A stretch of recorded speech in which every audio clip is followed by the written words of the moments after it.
Here's a corset that I bought on one of those online shops. Might have been Wish, might have been eBay, might have been Amazon, not sure.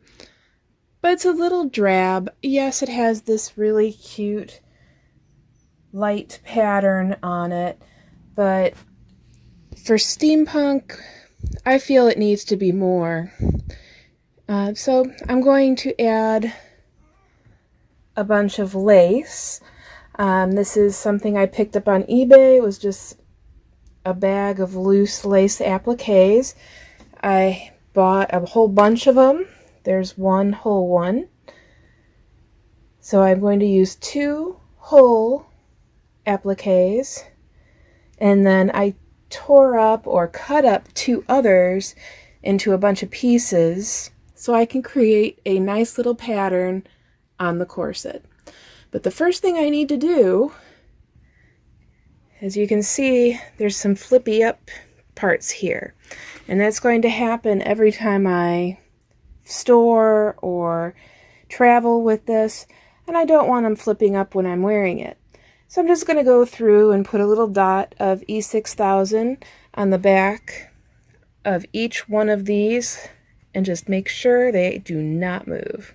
You can see that I clamped down the biggest offenders. That's the only place where I placed the E6000 glue to hold down those main ones. Everything else seemed to fall into place just fine once those big ones were flipped down and glued down. Now, as you can see, I've started playing with the appliques. I like how this looks. I just need to make sure I get it a little more even. To get it to tack down or stay permanently, I am going to use my Fabric Fusion. It's a fabric liquid glue. I will flip these over to the wrong side and then put just a little bit around all the way around all the edges of the applique. Then flip it over, press it down, put a weight on it, let it dry. It'll dry permanently and it's washable, so that's why I'm going to go with this product. And then I want both these two here to match. Alright, I have my 2 main down channels done. You see these silver pins here.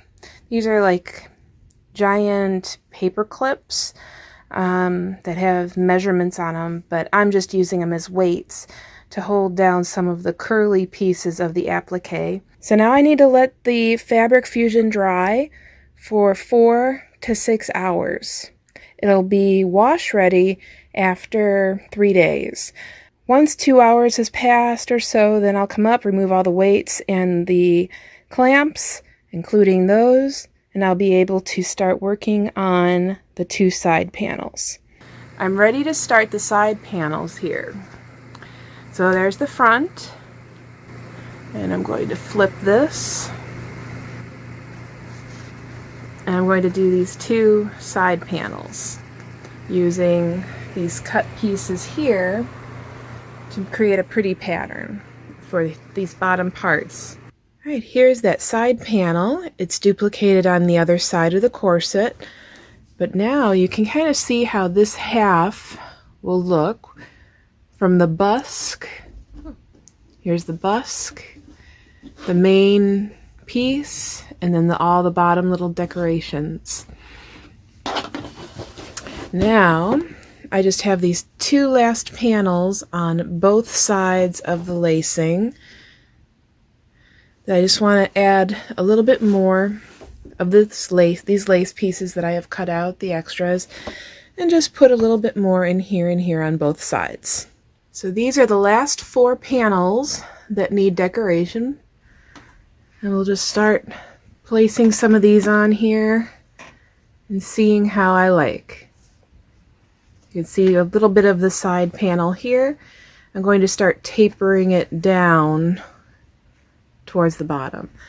I don't want a lot of decoration on the back because if I want to wear a pair of wings or some other drapery or even just my long hair, it's going to hide anything I put up here. I mainly want to keep the decor across the bottom of this corset. Here we have those pieces set with their weights holding them down. You can see how it tapers down, tapers down, tapers down. Both sides match. Now just need to wait 2 hours for it to set. Here's the front. I want to put some detail along here to tie into the skirt as well. I do have this chain that I think I'm going to put all the way around. E6000, here we come. While I was putting on the chain across the bottom edge, I started noticing spots that the fabric glue left shiny. So what I did is I took some of my E6000 and just covered up the shiny spot with it and then sprinkled on some clear beads. And only in those places to keep it random. Can't really see them too much from afar. It's more of a up-close accent. These loose ones up here are just extras that, as I was sprinkling, they bounced away. So once everything is dry and set, I will shake off all of those loose ones and collect them back up into my tray of loose clear beads. I really liked how the beading that I put on, the chained beads, looked at the bottom here. So I decided to go ahead and put it along the top edges of both. I also left the necklace hooks in the back.